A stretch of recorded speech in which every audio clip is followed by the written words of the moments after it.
So, last class, what we have seen was on passive design strategy, and then we went in detail about why this is needed and how, in Indian context, what are the initiatives that has been taken to bring in an energy efficiency from building sector, not only from building sector, from other aspect as well, but we concentrated primarily on building sector because that's the topic, that's where we are interested in. And we have seen the act as well. In fact, I was referring to this act, Energy Conservation Act 2001, based on which the entire discussion on energy conservation is all discussed. Okay, so and then we went about why there is a need for energy efficiency and how do you integrate the passive and active strategies together. And then we said to understand this passive strategy, we should understand the building components, and based on the building components, we can arrive at specific strategy, and then we can try and incorporate that into the building so that the performance of the building is enhanced. And also we saw some of the basic strategies that is used. Okay, so a number of strategies are available that are very basic, and also there are certain things which are kind of an add-on. Okay, so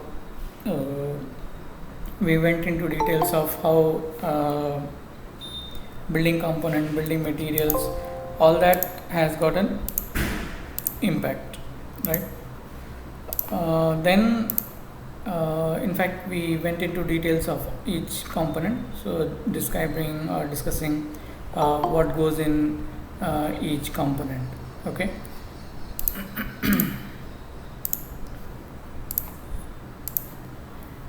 Yeah.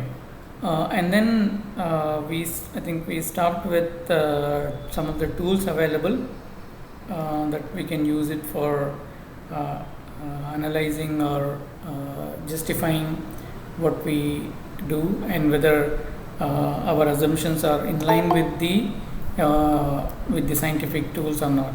Okay, so we have seen all this, and then I also shown you some tools which are open source and some tools which are commercial software which can be used for analyzing all this. And then I showed you some references. Okay, so these are additional references that you have to read for specific topics I have given. Okay, so we have not discussed each of the papers that I have put up here, but depending on your interest and depending on your need, you can look for these papers so that you get more reading material. And then I was explaining about one of the recent papers that we did in Vijayawada, and what is the method that we adopted, and how do we understand this from the overall urban climate perspective. Yeah. Now today's topic is on vegetation and microclimate. Okay, so initially we have started with climate and climate classifications and all that, but again but we have not defined it very clearly what is microclimate and how do we understand this. So I have put some information regarding this so that we have some fair understanding about what are we discussing here. Okay, so first of all, regional climate is what it is actually describes the general climatic conditions of a locality that plants and animals inhabit, but it does not describe the actual climate in which we live. Okay, so actually it is a broad climate. In fact, the Köppen's climate classification that we have read in very detailed manner is not the same that we actually experience. Okay, it is a very broad classification, so that broad classifications made so that we can come out with a generalized or specific policy for that broad climate. Okay, but actually what we really feel or what we actually encounter is like in terms of climate is very different. Okay, so organisms encounter a wide range of local climate, moisture, precipitation, wind condition that are influenced by soil, vegetation, ground cover, slope, aspects, and other factors from that depends from location to location. Okay, so the climate at very local scale that influences the presence and distribution of organism is known as microclimate. Okay, so what we have discussed is broad climate classifications, and then we have seen we discussed that why there is a need for this. But actually, if you have to understand it further, if you go down to micro scale, each place or each location has got its own climate depending on the immediate context that is there. Okay, in terms of water body, vegetation, built up kind of finishes that we have, number of the population density that is there. Okay, so all those things will have an implications on the immediate climate that we feel or that we encounter. That is called as microclimate. Okay, so a microclimate is a climate of a small area that is different from the surrounding areas. Okay, it may be warmer or colder, or it may be wet or dry. Okay, so depending on the context. Then microclimate may be it may vary in different scale. Okay, so it may be very small. For example, a courtyard is actually considered as a microclimate. It's probably one of the smallest unit that we can where we can define microclimate. Okay, if you remember, I have shown you this in one of the slides on passive strategies as well.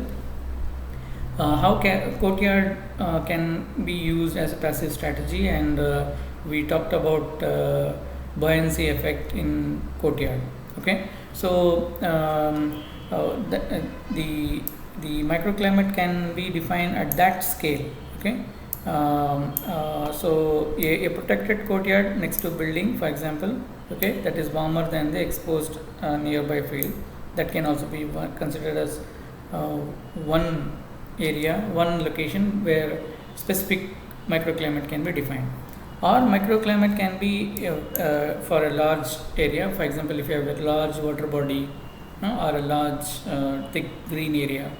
Okay, so that will also have got an impact on the immediate surroundings.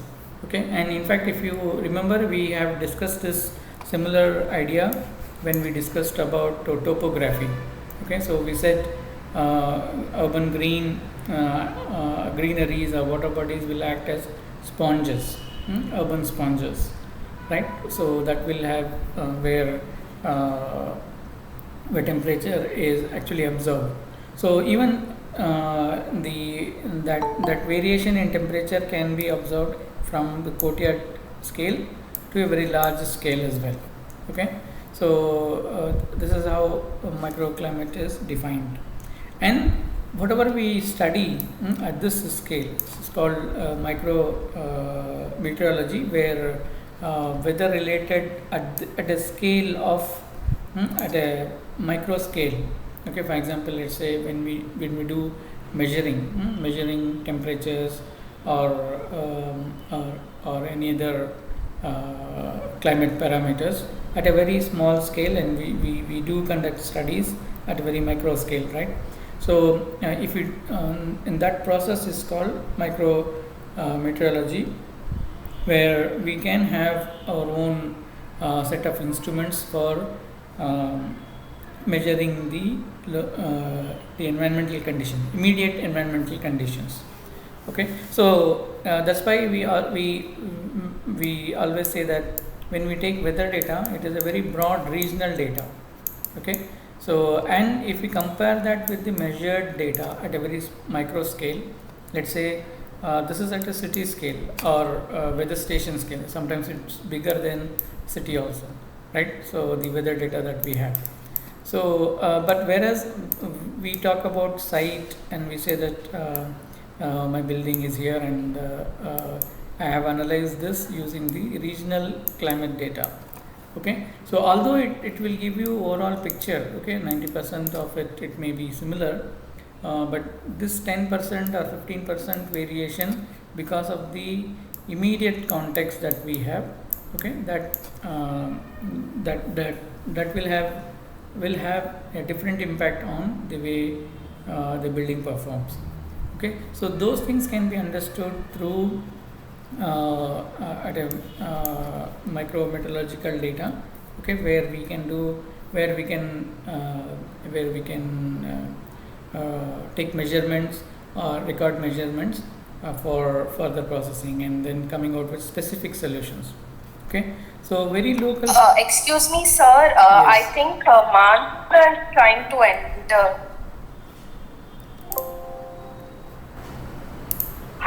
Hello? Yes, I'm just letting them know.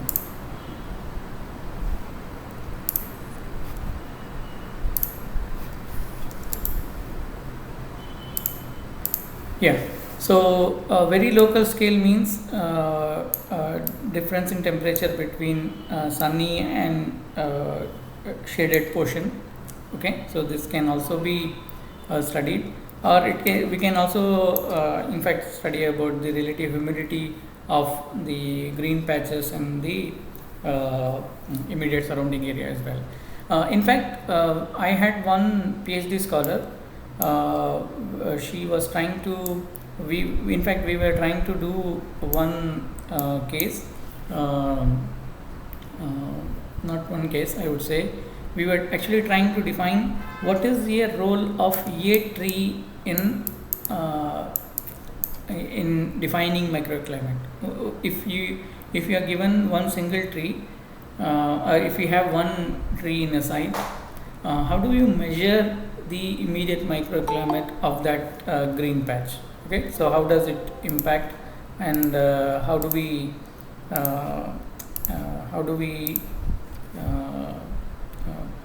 quantify and then make model of it so that it can be used for further processing.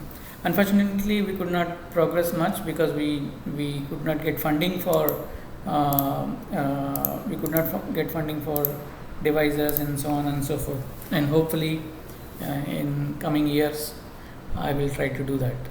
Yeah, and actually, if you see from theoretical perspective, there are certain scales that is already defined, which says what is a macroclimate, what is a mesoclimate, what are local climates. Okay, so there are numbers, specific numbers assigned to it. For example, macroclimate can extend up to 4 million or and more meter square of area, and so on and so forth, and it is up to 6 kilometer above the Earth's surface. Okay, however, these are highly contested numbers, but theoretically there are certain numbers that is given for what is macroclimate and mesoclimate. Mesoclimate can be from 1,000 meter squares to up to again 4 million meter square of area as well. Okay, and what we are discussing now is actually the local climate, a group of microclimates that characterize a specific region. It can vary from again very small to little larger context as well.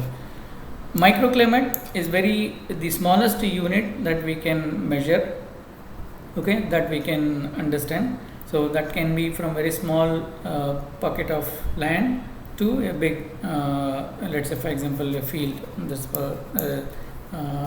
what is you can see here. I have put a diagram. I hope you must have seen this when you have gone through this book by OK, right? Boundary Layers by OK, where this is the premises on which the entire discussion is put forth. How do you define microclimate, and what are the characteristics of different microclimate we can think of? So, for example, if you see Under microclimate, you can see this is the level. Okay, microclimate, this is immediate surrounding or immediate layer next to the surface, next to the land surface that we are inhabiting. Okay, so the second layer above that is local climate. Okay, and the above that is mesoclimate and the macroclimate. In fact, in the previous slide, I have shown you some numbers. Okay, so these are actually computed to what scale these local climate, mesoclimate, or macroclimate will vary, and to what extent microclimate can be studied. Okay, so if you see this in the form of topography as well, we have different characteristics within the mesoscale. Okay, so it can be from let's say grassland to slopey area and city canyon and so on and so forth. Okay, so there is a huge a difference between what we how do we understand this fabric of land versus the fabric of land that we have here and the fabric of land that we see here. Similarly, in the local climate as well. Okay, so it is a broad larger context. Okay, so there is an immediate layer above microclimate. Okay, so how does it vary? Cropland, forest, city, forest and mountain regions. Okay, and then we have something called mesoclimate, that is like plainlands, mountains and basins, and very broad classification of climate. Okay, so different different studies require different approach. Since we are discussing at architecture and planning at that too at very city scale or less than city scale, our concentration is more or less on understanding the microclimate. In fact, we can step into local climate as well, and there are a lot of research being done now in recent days on local climate zones. How do we create specific local climate zone for city? Okay, so city has got not only the built fabric, right? So city also has got apart from city core, we also within that city there will be greenery and then other natural and man-made features. So can we redefine the city's local climate, and can we have a better understanding on that? Is what one of the topic that is actually been a lot of people are working in this line. Okay, so when you come across a word called LCZ, local climate zone, this is what is this is what we can actually understand. And how do we understand, how do we use this, in the day-to-day activity? If you see some of the European countries or cities, especially for example Japan, like we have master plan, right? Like we have master plan for master plan saying this residential, commercial and so on and so forth. They have regional climate map, okay, or urban climate map. Okay, so urban climate map or regional climate map are part and parcel of this document. Okay, which means like we refer to master plans, okay, whether we can go for this kind of construction here or not. Similarly, we can have very quick reference about climate information as well, which talks about how the immediate climate will have an impact on this. Okay, so and also this is, if you see Hong Kong's master plan document, you will also get to see this kind of information. And in fact, urban climate map is suppose who will prepare this? Okay, so who will prepare this? normally what has happened is we leave this information, or we leave this kind of research to the meteorologist, or the one who specializes in climatology and so on and so forth.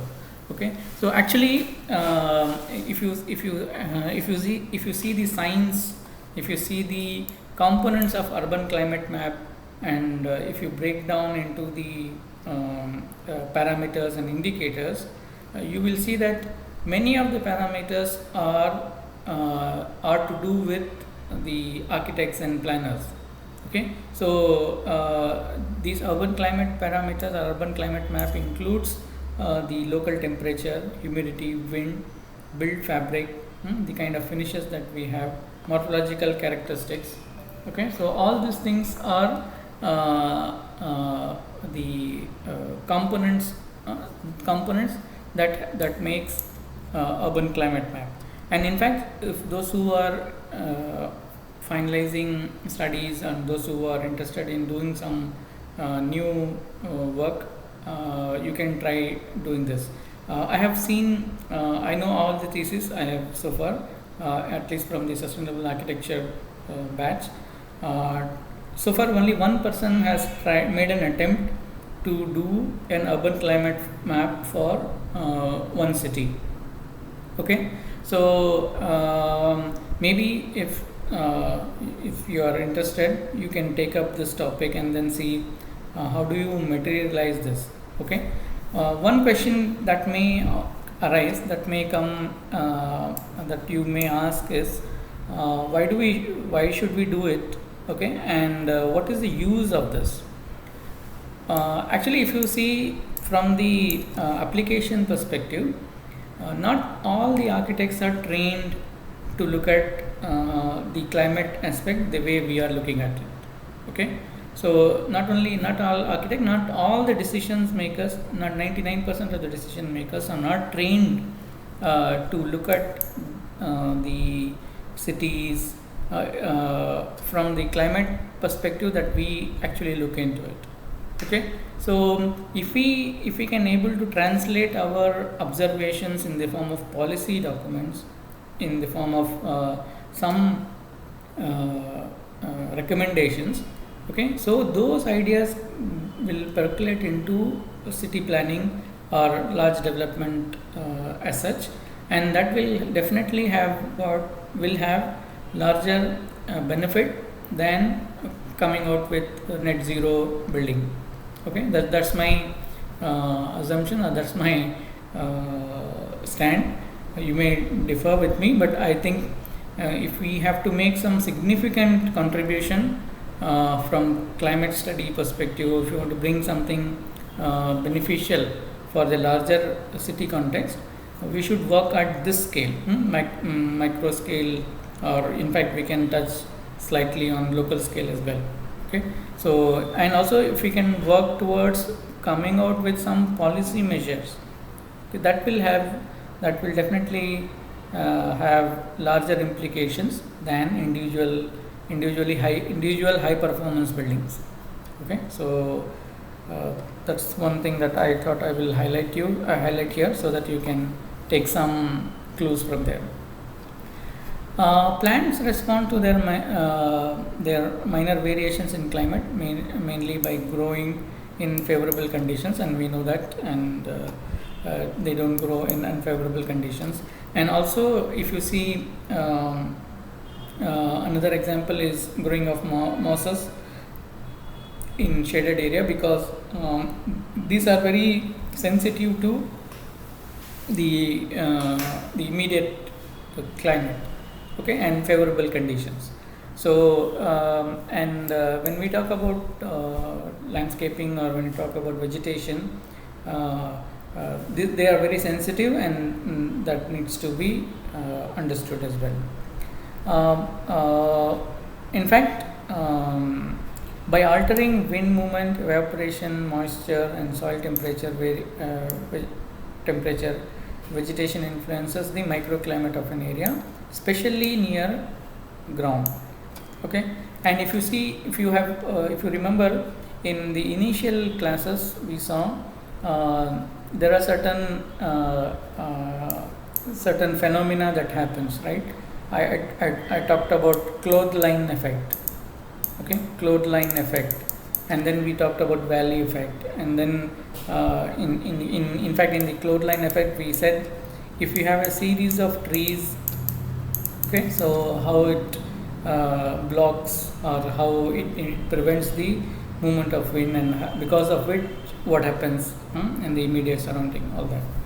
Yeah, so temperature at ground level in the shaded area are much lower than the other areas that we know, and that's the main purpose why we go for vegetation, so that we have a lot of shaded area, okay, so lot of shaded area, so that the direct solar radiation is prevented on the surface of the building or on the land.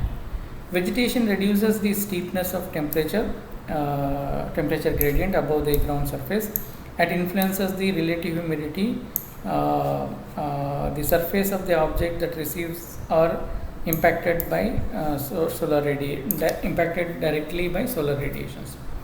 Okay, so it's simple. We don't have to explain this. Actually, it is actually if you shading the building or shading the land surface through vegetation. Why? Because of it, we are actually preventing the direct solar radiations hitting the earth surface. Then vegetative cover will have an influence on daily maximum and minimum temperature. We will also see in the coming slide how much variations can be brought in, how much variations are observed because of different patches of vegetations in the city. Then this is the first component, okay, microclimate. When we talk about microclimate, first associated component that is discussed is the natural features like vegetation and water bodies. Second component that we should understand is on the built fabric itself. What is the built environment that we have? Okay, and if you see this diagram as well, only city climate is mentioned actually here. If you go down slightly, we have rural characteristics as well, right? So city, the filled fabric is not one characteristic. It is actually, we have something called urban, we have something called suburban, and we have something called rural characteristics, right? So all these three built fabric, built environment will have a different impact, will have a different microclimate altogether. Okay, so the kind of climate that we see in the core city is different from the suburbans and of course from the rural areas. So that's where the concept of heat island comes into picture. Okay, so we'll be discussing that in coming slides. But if you directly relate this from the microclimate perspective, the concept of UHI comes into picture. Each land cover may affect local air temperature differently because of its unique thermal properties. Okay, so we know that what is the kind of built mass that we will have here. Okay, and the built mass versus vegetation plus natural features plus kind of population density that we have, building density that we will have. Okay, and also if you compare that with the rural context, these properties will vary, and because of that built mass as well, there will be impact on the microclimate. These areas have natural surfaces and impervious surfaces. Okay, and natural surfaces and impervious surfaces are again one of the parameters that we need to understand,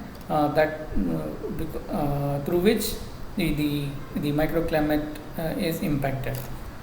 Okay, what are impervious surface? We know this, a hard surface area that either prevents or retards the entry of water into soil, the earth surface. Okay, and or a hard surface area that causes water to run causes to run off the surface in a greater quantity or an increased rate of flow from the present natural condition. This is what actually one of my PhD scholar is trying to do. I think if you remember, I had invited her to talk about how change in topography will have an impact on the urban flooding. Okay, so what we are trying to do is when we build, let us assume that this is natural topography and this is natural surface. Okay, so for example, let us say even if this is in a figurative manner, you can see that it says 25% infiltration happens, 25% deep infiltration happens here, and only 10% of the water goes as runoff, and a lot of evaporation takes place. But if you have, if you see in the city or the core built up area or core built environment, or where suburban or urban fabrics are there, you can see that 55% of runoff takes place here. Okay, so this is very substantial number, substantial increase in the runoff. And if you see the infiltration rate, this huge reduction in infiltration rate. What we are actually trying to understand from her thesis is we are actually modifying this terrain. This we know that we are not letting the water in. One simple answer, we are not here. A lot of water penetrates, lot of water infiltrates into the ground. Here a large, only fraction of water infiltrates. Okay, and a large number of large quantity of water is washed away. It's runoff water. This we know it, but what we are trying to understand is the topography is not as flat as this. Okay, so actually it will be angulated and so on and so forth. Okay, but we, for in order to build this fabric, we make it straight. We make this cut and fill. Okay, in case of slope, because it is easier and much efficient economically to build on the flat surfaces. So what do? We modify this terrain, and then we build these kind of structures, but without realizing that there is a natural water flow that takes place. There is a natural drain that takes place, that we are trying. We have altered, and we are altering without realization. So there is a keyword called altered topography as well. Okay, so maybe when you read further on in deep, you will come across a word called altered topography. What is altered topography? How we can alter? Actually, we are doing it on day-to-day basis. When you put up a new building in a virgin land, we try to manipulate with the terrain, and then we make it easier for doing constructions, right? As a result, we are actually modifying the natural terrain, natural feature. So in her thesis, what we are trying to do is, how do we quantify this? How do we quantify this? Can we quantify it on the first place? And if we do quantify it, is it significant or not? How significant these results are? We are yet to get any result as of now. We are trying to do it some case in Bangalore, in Hyderabad, and I am not able to comment how significant these results are as of now. Maybe in another 1 or 2 years I will be able to say that. Yeah, and then impervious surfaces, we know this, can be rooftop, walkways, driveways, parking lots, on all other surfaces where infiltration is blocked and runoff takes place. Okay, so as cities grow and more development occur, the natural landscape is replaced by roads, buildings, and developments and parking lots and so on and so forth. Impervious surfaces can have effect on local stream, both in water quality and stream flow. This is what we are actually trying to uh, highlight. Okay, why? Because of the altered topography, how increase in flow or increase in runoff, increase in flash floods, another common phenomena that occurs in the city, flash floods. Okay, so how that can be understood is what we are trying to do. Impervious surfaces can also affect the temperature as well.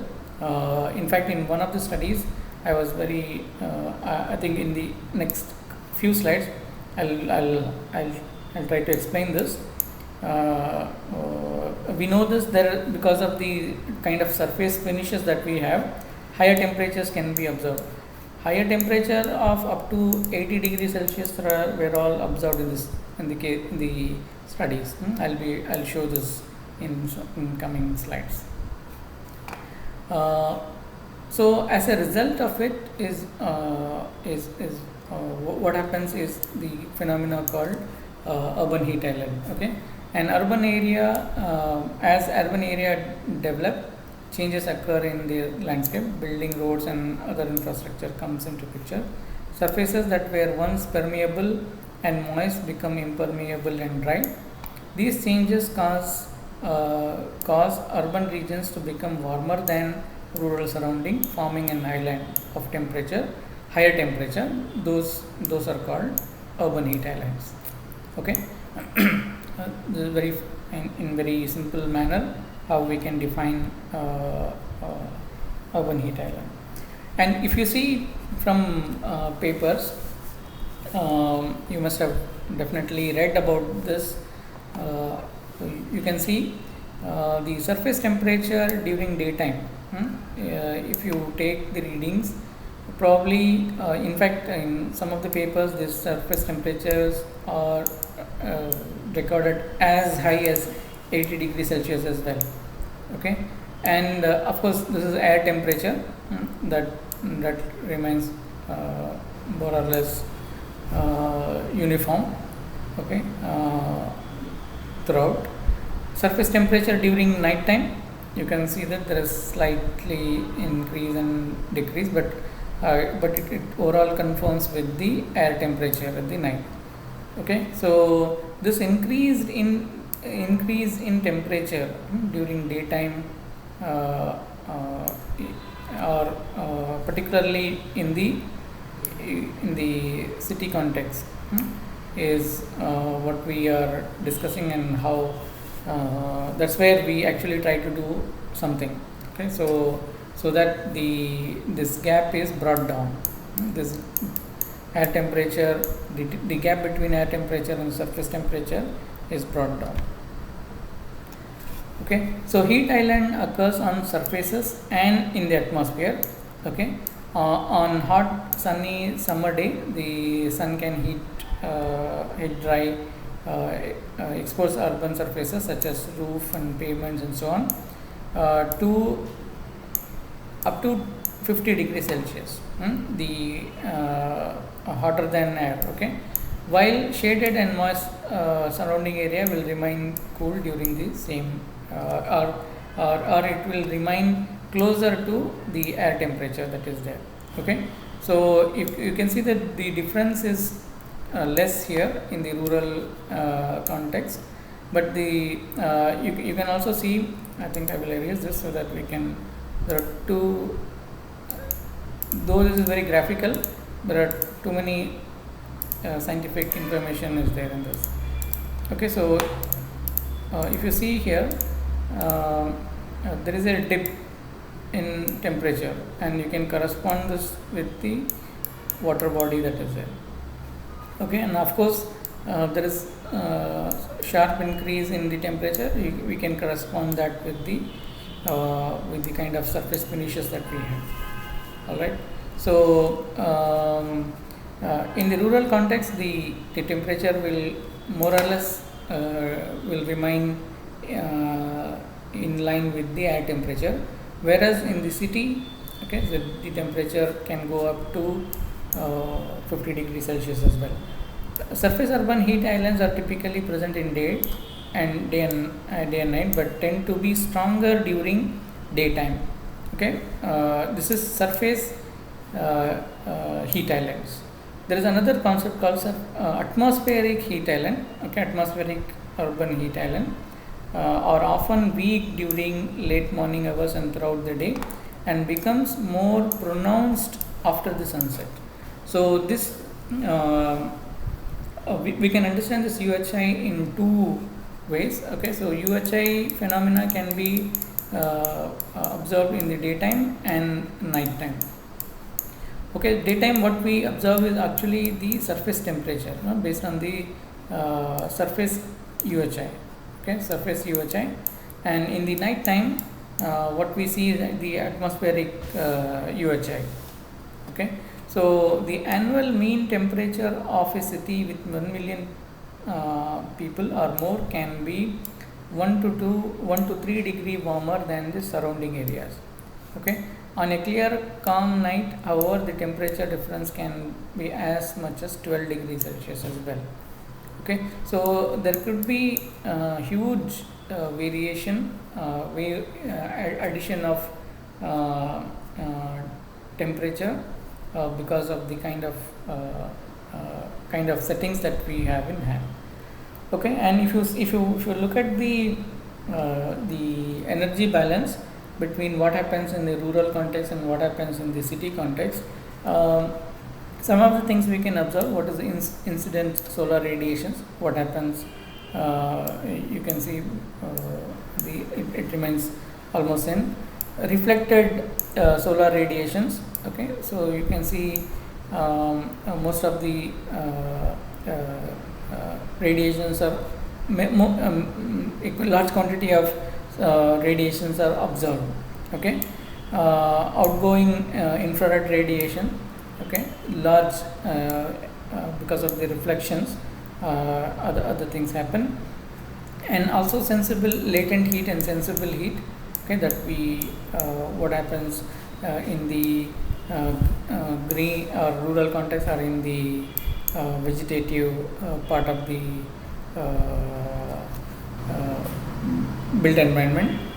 And in addition to this, the anthropogenic heat that is generated because of the vehicles and the emissions that happens in the city also adds to the overall heat and overall urban energy balance.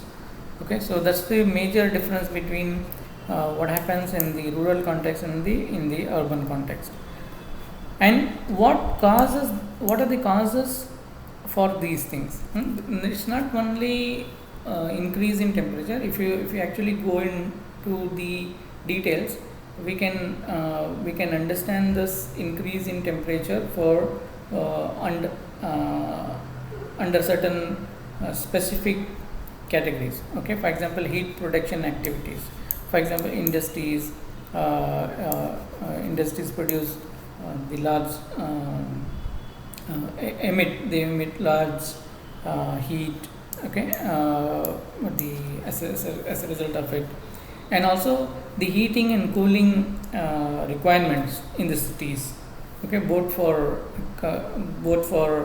ourselves and also for machineries and so on and so forth. Okay, and concentration of people, high dense concentration of people is directly proportional to the high dense built fabric. Okay, so and also the energy consumption. I was talking about urban climate map. Okay, if you see the components of urban climate map, one of the component is on building density and population density. Okay, so building density, we know higher the built up area, lesser the impervious surface, lesser the pervious surface, and the energy consumption will be more. And it is also the number of population density is also in a similar context is taken, where higher number of concentration of people means high demand of energy or high consumption of energy. Okay, and because of which the heat production can takes place. Okay, this is one. Changes in composition of atmosphere because of the emissions of CO2 and CO and other greenhouse gases. The change, the immediate change in the environment can be felt, and that will have an impact on the observed microclimate. Increase in turbidity, okay, and industrial and transport activities introduces a great deal of quantity of finer materials in the air. Okay, and as a result of it as well, there's a kind of a shield that is created in the atmosphere or immediate city scale atmosphere, and that blocks the prevention of heat, and the heat is retained within the within that spectrum. Okay, and increase in counter radiations are hindering. Yeah, this is what I was telling. Hindering the dissipation of heat as a result of artificial layers, artificial blockages that is created in the city environment. Fourth component, gradual loss of green cover, urban forest. This loss of vegetation means loss of cooling in the urban areas, and we have synonymously used this. I have told you. Now people use words like cooling islands. Okay, cooling islands. In fact, I think I must have told you there are very interesting papers on how water bodies can be used for mitigating UHI. Okay, and what are the characteristics of water bodies? What are the physical characteristics of water body that influences the performance of cooling islands? Cooling islands can be both. It can be water body or it can be a green patch in the cities. Okay. Indeed, vegetation plays an essential role in preventing the build-up of heat through the process of evaporation and shading in the ground and so on and so forth. What are the other causes? Permeability of materials. We have seen this because of the large development. Okay, the natural soil is lost, and these are replaced by the asphalts and built fabrics that we have in hand. Okay, and I have highlighted this because I wanted to highlight the PhD work that is going on. This is primarily to understand this. In fact, the soil infiltration rate in cities is only 15%, and the quantity of rainfall runoff is 55%. Whereas in the natural environment, approximately 50% of rainfall infiltrates the soil, and only 10% runoff takes place. Okay, so this is this statement complements the earlier diagram that I showed you. Okay, so in fact we are trying to explore this concept only, how we have come to this stage. Okay, how it has come to 55% of water being has to be tackled as runoff. How we have unconsciously or consciously modified natural terrains, and can we do something now to revive this? Not entirely, but at least can we make an attempt to revive this, is what we are trying to explore. Okay, and other things, thermal properties of the material. Impermeable surfaces in building materials influences the microclimate and the thermal comfort conditions, since they absorb considerable heat during daytime, which they release back in the atmosphere in the night, thus contributing to urban heat island as well. Okay, so the kind of material that we use is also important, and there are studies. These low albedo materials can reach up to 80 degrees Celsius. I was also surprised to see this number, but we have to check. It is documented in the papers that the surface temperature of the material can reach as high as 80 degrees Celsius as well.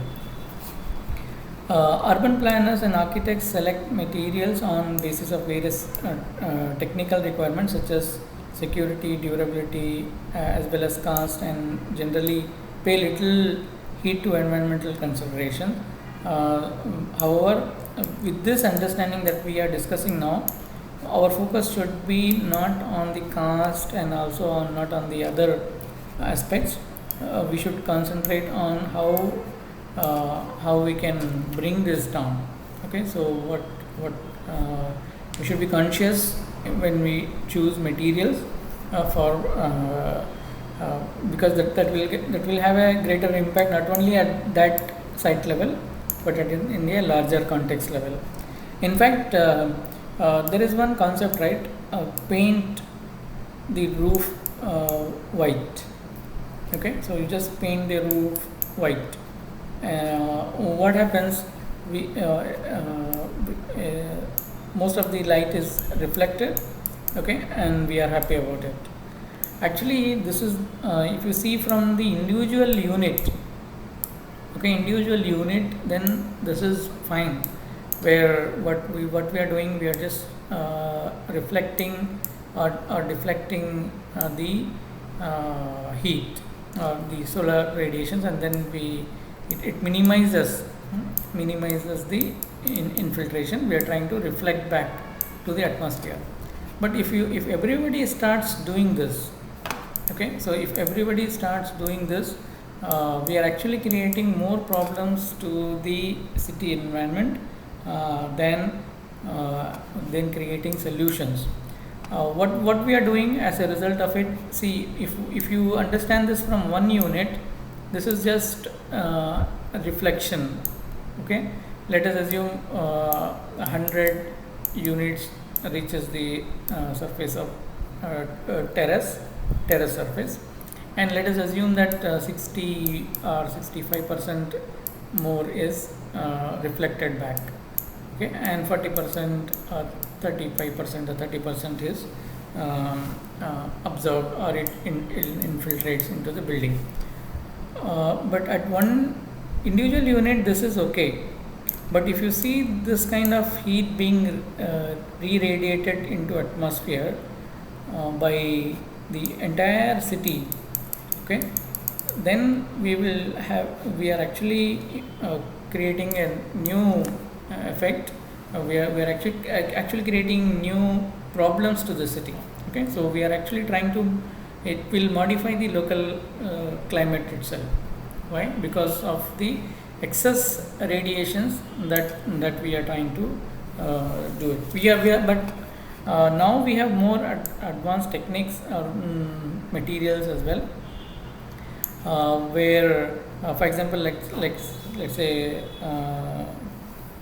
cool roof. Okay, so though it also works in the same way the reflection takes place, but it is the light is not entirely radiated back. Okay, so there are works being done in this line as well, and in fact there is one PhD scholar who's doing she's doing some work here on cool roof. Okay, so how cool roof can be used in Indian context.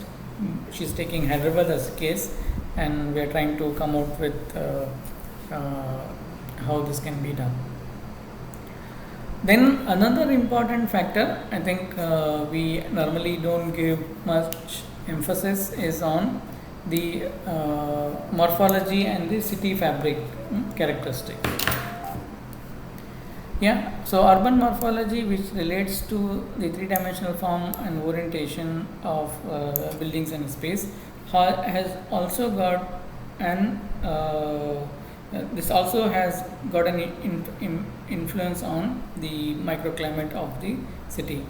Okay, large buildings and narrow streets can hamper good ventilation of urban centers because they create canyons where the heat generated by solar radiations and human activities accumulates and remains trapped. I have highlighted this as well to give you an idea that this is also one of the topics that is being studied nowadays. Okay, urban morphology. This is not urban morphology is not a new topic for urban designers. They have been using this word quite often and they have studied this. But from climate perspective, this is a new. I won't say new. You can say that this is emerging field or emerging theme where urban climate and urban morphology is studied together. Okay, so and you will be able to find a lot of papers on urban canyons and design of street, okay, and so on and so forth. In fact, I was showing last time in our paper also we said how do you orient street. Okay, so if the orientation of the street is north south or east west, does that really matter, and how much variations that we can bring in the initial stages of designing, if we have power to modify this street canyon, okay, design of street canyons and so on and so forth. So this is also one of the topics. You will find very new studies being done in India also. There are some papers done in Nagpur, I think from VNIT Nagpur. Some scholars have done on how canyons in Nagpur works, okay, and what we can do with that. And in fact, if you are interested, you can try doing this as well, and you can integrate this with your landscape component as well. We tried to do that in our paper as well. How do you bring in shading, additional shading in addition to the in addition to the shades created by the canyon itself. Okay, so how that will have that will impact on the comfort levels of pedestrians. We were trying to do that.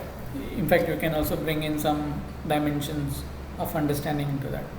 And other component in addition to all this is the anthropogenic heat that is created, that is generated by vehicles and air conditioning equipments that we have, and also the other industrial activities that takes place. Okay, this needs to be accounted in all the in quantifying UHI. Okay, so this is one of the major factor.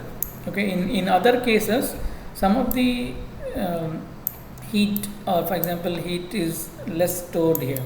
Okay, most of the heat that is received on the foliages or the forest area is in fact re-radiated back. But actually, if you see the city fabric, it is actually not re-radiated back. A large quantity of heat gets stored. Okay, so in addition to these things, there is no concept of there is no additional heat of anthropogenic activity in rural context, but that happens in the urban context. Okay, so that needs to be separately understood and then incorporated in mitigative measures. Okay, so what happens? What is the effect of all this UHI? Heat islands can affect communities by increasing summertime peak temperature demand, air conditioning requirements and cost, air pollution, greenhouse gas emissions, and so on and so forth. And in fact, there are studies being done to relate mortality, heat stress, and mortality. Okay, so increasing heat, continuous exposure to high temperatures, okay, during summertime, and the impact of that on the well-being and the mortality rate. Okay, so this is all again is one of the topics that has been studied. In fact, even I did one study in Vijayawada for Birukam project. Okay, so where we tried to quantify how heat is perceived in low-income housing settlements in Vijayawada. Okay, so even in our case as well, we found that people have died, and people have got sick. In fact, not severely sick. People have got severely affected because of heat-related stress as well. Okay, so I wanted to highlight 2-3 things here so that you can also grasp something and then think about in this direction. There is one project that is being done by IIT Roorkee on this particular topic. That's why I highlighted here so that I can discuss it with you as well. Okay, so we normally talk about energy demand, and there's something called peak energy demand. Peak energy demand is, for example, let us say we observe in the climate data that okay, June, some days, 1 week in June is the extreme temperature, and actually what we do design based on that peak 1 week temperature. Okay, and I have repeatedly said, and I would like to repeat or reiterate the same thing, that is the wrong approach that we have adopted. Okay, so if you see a temperature profile and suddenly you see 1 week high profile, and if you design your systems for this extreme temperature, this is a wrong approach that we have understood or we have adopted. Okay, so that is only 1 week's extreme temperature. We need not design for that. Okay, so we take it for average and then we try to do. In IIT Roorkee's project, what he is trying to do is, what is that peak energy demand? Okay, so through passive means, can this peak energy demand be brought down? Okay, let us assume that this is peak energy demand curve, and with the insertion of passive strategies, or with the insertion of sustainable strategies that we have been discussing in so many classes. Okay, can this curve be brought down a bit? Even a bit is a lot from environmental perspective. Okay, so if you remember, we said if we save 1 unit of energy, it is equal to 3 times the environment, saving the environment. So with that aim, is trying to calculate, or is trying to arrive at what is the peak energy demand for some of the cities. Hyderabad is one case, Chennai is one case, and some cities in the north are other cases. And in fact, he is also trying to, in the process, he has installed a number of sensors in the city to document the local climate. Okay, so his aim is also to come out with a new what do you say, weather data with classified information on local climate. Okay, so this is one thing that we can also think of if we talk about this. And other 2 things that I have highlighted here is on the heat related diseases. High exposure to extreme temperatures and the related health issues and mortality is one aspect that can be studied. And in addition to that, there is other thing that can be studied is on the it can be studied on the energy poverty and access to poverty and energy. Okay, energy poverty is another key word that is being studied now, and we can also think of how this can be studied, linked and studied for a better output. Okay, so and in fact these effects can vary. Okay, and this UHI effect can be observed in different ways in different parts of the city. For example, in the large city, if the city is very large, okay, for example Delhi, okay, so or any high dense large cities, the UHI phenomena can be felt across the city, and a strong UHI can be felt. Okay, and if it is a smaller city, okay, and this may not be as strong as the large city. Why? Also, if because of the kind of fabric that we have. Okay, so if you understand this, the length and width of the city will be huge or the large in extent.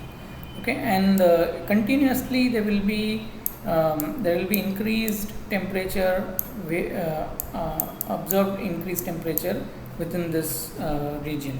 However, if the city is small and pockets, okay, so the UHI intensity will be slightly lesser as compared to large cities. Okay, because of this smaller geographical extent. Okay, and also if we have a strong wind, okay, the UHI can be negated. Okay, we can observe less UHI, and if the prevailing wind is slow, strong UHI will be able to observe. Similarly, if the cloud cover is high, strong UHI can be observed, and if the other way around. Okay, why? Because it acts as a shield. It does not allow the heat to penetrate further, and it gets trapped inside the city. Okay, and we have also seen in the initial classes as well how topography affects climate, and in fact it affects the UHI phenomena as well. Okay, the effects will be less pronounced among the oceans, rivers, lakes, and other natural water bodies and the vegetations that we have. Diurnal and weekly variation more pronounced at the night and during weekdays. Seasonal variation, okay, we can observe different UHI depending on the seasons as well. Building density, magnitude increases with increasing building density, and I have told this in the beginning as well. In urban climate map, building density is one of the parameters that is used, and in fact the other parameter is UHI separately is used as well. Okay, so UHI separately can also be understood, and also for understanding UHI we need built up density itself. Okay, and distance from the city, magnitude increases with this is what we have actually understood. If I ask you what is the definition of UHI, you will say that okay, it decreases and it increases in the core city. Okay, so that's the basic science that we have understood. And then I have put it here. In fact, this is discussed in the boundary layer book as well. Okay, you can see this diagram in that book where increase in size of city increases UHI. Okay, it's directly proportional. Okay, decrease in wind or wind has got an impact on UHI. Okay, so if the um, if we have high wind speed, okay, so it will reduce down the heat. Okay, cloud cover, increase in cloud cover increases UHI. Okay, built up density is also same, and city center to the suburban and rural context will also have an impact on this. Okay, and within this city also, okay, if you see within city fabric, I have also used this word now in one of the discussions as well, cool islands. Okay, so what are these cool islands and hot spots? Okay, if you read climate related papers, you will come across these words in keywords in the paper. Okay, so within city itself, there are hot spots and cool spots that we can understand based on the built environment, and also on other characteristics that is there. For example, street intersections is supposed to be one of the coolest spots in the city. Coolest in the sense, don't think of coolest part. Relatively, it will be cooler when we compare with the other part of the city. Why? Because of the canyon effect that is created. Okay, and heavily traveled main road will have higher temperature. Why? Because of the anthropogenic heat that is generated as a result. And during in the signals, we can observe that higher temperatures are observed. In fact, if you have read papers sometime back, I think probably 6 months back or more than that, there was one study in the Hindu newspaper where one of the transport planner has said how much emission takes place in the signal, and how much energy is wasted in the signals. Okay, and as a result of it, what is the economic loss that happens. Okay, and I think in Delhi now there is a rule, right, from pollution perspective, they have encouraged that to turn off the vehicles in the signals. Okay, so there was very detailed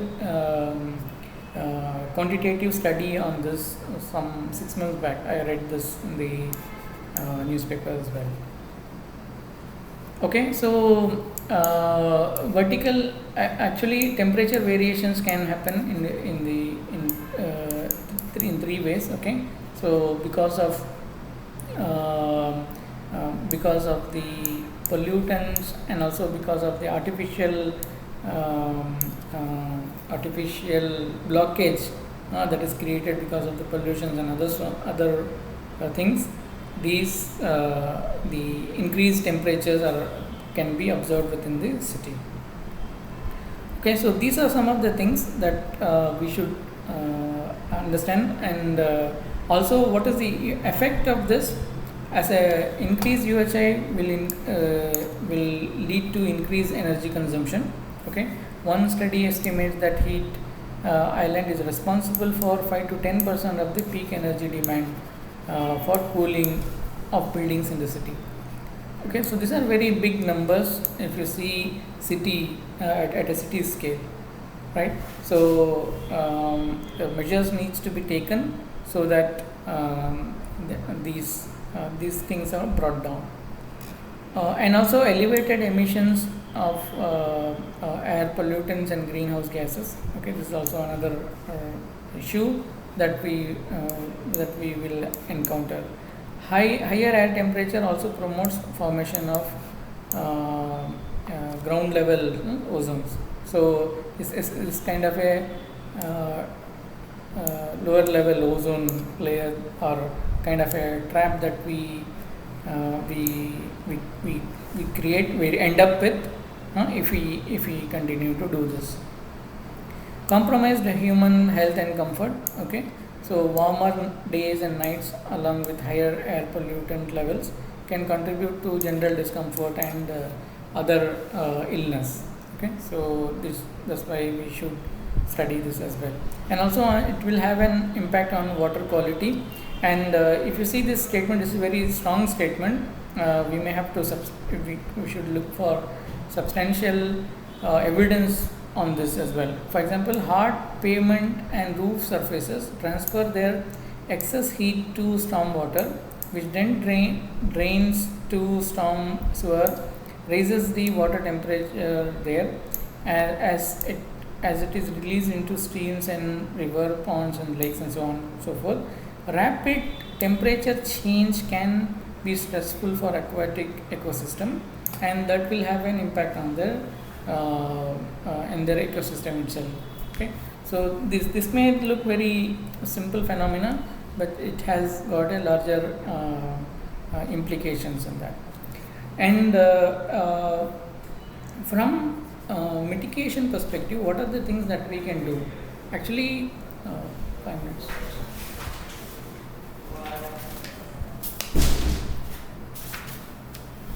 बाद में देखता हूँ.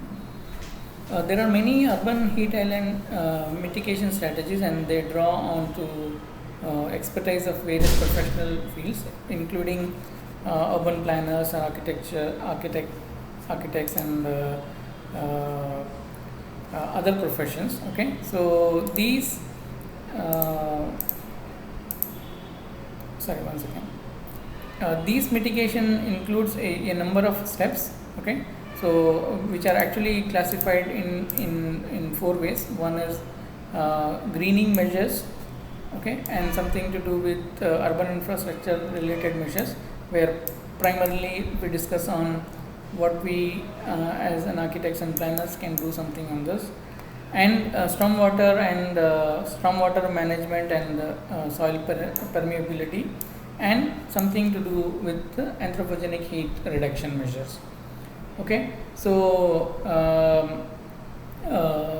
greening measures, we have seen this. Okay, and I think some of you are studying on this line as well, right? How vegetation and cooling goes hand in hand.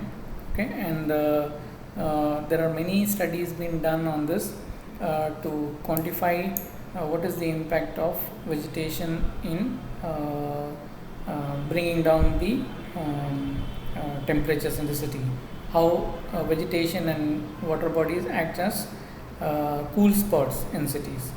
Okay, and of course this will vary based on the characteristics of the water bodies and greeneries, and also it will have an impact based on the type of vegetation that is there, and also on the seasons and so on and so forth. Okay, and there are so many keywords like green wall, green roof, selective greening, so on and so forth. I think those who are reading about this, probably when they present, they will be in a position to elaborate on this again, and we'll also discuss it further when they present their work. That is the first part. Okay, so exclusive greening and greening measures that is taken in for mitigation in terms of water bodies and in terms of greeneries into the city. Second thing is we should manage the building itself. We should manage the urban infrastructure itself. When we say urban infrastructure, it includes building the other components of built environment. Okay, so building is one of the components that needs to be addressed. We have seen in the passive strategies as well how building can be enhanced for its performance. Okay, so we saw about materials as well, appropriate use of reflective materials in the buildings, and also in the site plan and so on. Yeah, and also we also highlighted about bioclimatic approach in designing the built environment. Okay, so that's one of the primary thing that we do in the sustainable architecture program. Okay, so we try to understand the climate and how we design buildings so that it is responsive to the building. Okay, so it's responsive to the climate. Sorry, yeah. So the principles of bioclimatic architecture helps protect the building from overheating or overcooling, depending on the context that we have in hand. Okay, from the design of building envelope and to orientation of building, bioclimatic architecture makes every effort to ensure that thermal comfort of the occupants uh, uh, are taken care of. Okay, so this is another thing that we should know. Building insulation and air tightness. Okay, this is again is uh, one of the component that we should understand from the built environment perspective itself. Thermal mass and thermal lag, time lag. This also we have discussed when we talked about passive strategy as well. Okay, so what materials to be used for envelope so that we don't create problems, larger problems in the city. Okay, so appropriate use of thermal mass and appropriate use of reflective materials is also is one of the mitigative measures that we can collectively put it under sustainable infrastructure. Okay, so windows we have also seen. If you recollect this along with the passive strategy initial classes that we had, you can say that we talked about this, how window is one of the primary source for bringing heat. Okay, we although it is dual purpose, but this is one of the weak point in the building because of which excess heat comes into the building, right? So how do we design it, that needs to be understood. Shading device as well, we have discussed this along with the passive strategies as well, how both shading devices and window design should go hand in hand, right? And there are other mitigative measures. I think we have some of it we discussed along with the when I talked about runoff, flash floods and so on and so forth. And also we should there are specific measures that needs to be taken at the in reducing anthropogenic heat production as well. Okay, so these are broadly I have put all the things together. So to summarize in a quick manner, we should know what is microclimate and what are the components of microclimate, and how do we define microclimate, how is it different from local climate, and what are the parameters that influences microclimate, right? And what is the phenomena that leads to if we fail to do something, if we fail to address this issue. Okay, the issue of UHI and the how UHI can be understood, what are the components that aggravates UHI, and what are the mitigative measures that we have to reduce the UHI. Okay, so that's all I have, and I have put some summary as well. This most of the topics I have taken from a paper. I'll be able to share the paper as well, where you can read. For example, let's say protect from solar radiation by planting design or by shading devices. Under planting of vegetation, you have green roofs, green wall, vegetation around the buildings, and in terms of shading, we have fixed and movable shading. There is another word, right? Infiltration. We talked about building envelope. How do you insulate this? How do you make sure that the buildings are airtight, and the use of reflective materials and thermal mass or thermal inertia of the building needs to be understood. Reduction in anthropogenic heat, maybe use of energy efficient lighting, or use going from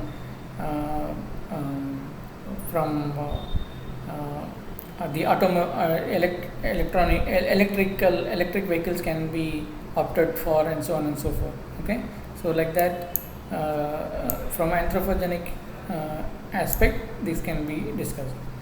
Main comfortable thermal environment alternate to air conditioning. We talked about this, how we can maximize the natural ventilation, okay, so that we are less dependent on the artificial means. Okay, so broadly you can put on all the mitigative measures in under this head. And also if you see from the urban planning or large scale development perspective, greening can be urban greening strategy or greening at a small pavement area, okay, like for example site planning exercise and so on and so forth. In urban infrastructure, high albedo pavement, cooling areas accessible to everyone, improvement to natural water cycle and so on and so forth. Urban morphology and urban ventilation, these are the keywords that we are using nowadays. Okay, neighborhood energy efficiency, okay, urban morphology and energy performance, urban natural ventilation. Okay, these are the key words that we are trying to use now. Probably we will get more understanding in the incoming years on all these aspects. Reduce anthropogenic heat, reduce number of vehicles, and so on and so forth, alternate transport system and so on and so forth. Yeah, so broadly we can put all these mitigative measures under this head as well. Then I have put one paper that you can read exclusively on effects of landscape design on urban microclimate and thermal comfort in tropical climate. Okay, so and in fact in this paper as well they have used ENVIMET to analyze all the results, all the primary data, whatever they have collected. Those are synthesized using this particular software. Okay, so probably for landscape students this will be more interesting. You can read this, and you can also read how it is done, how the assessment is done. All right, yeah, I think that's it. I have one announcement before I close it. I think I will stop here and then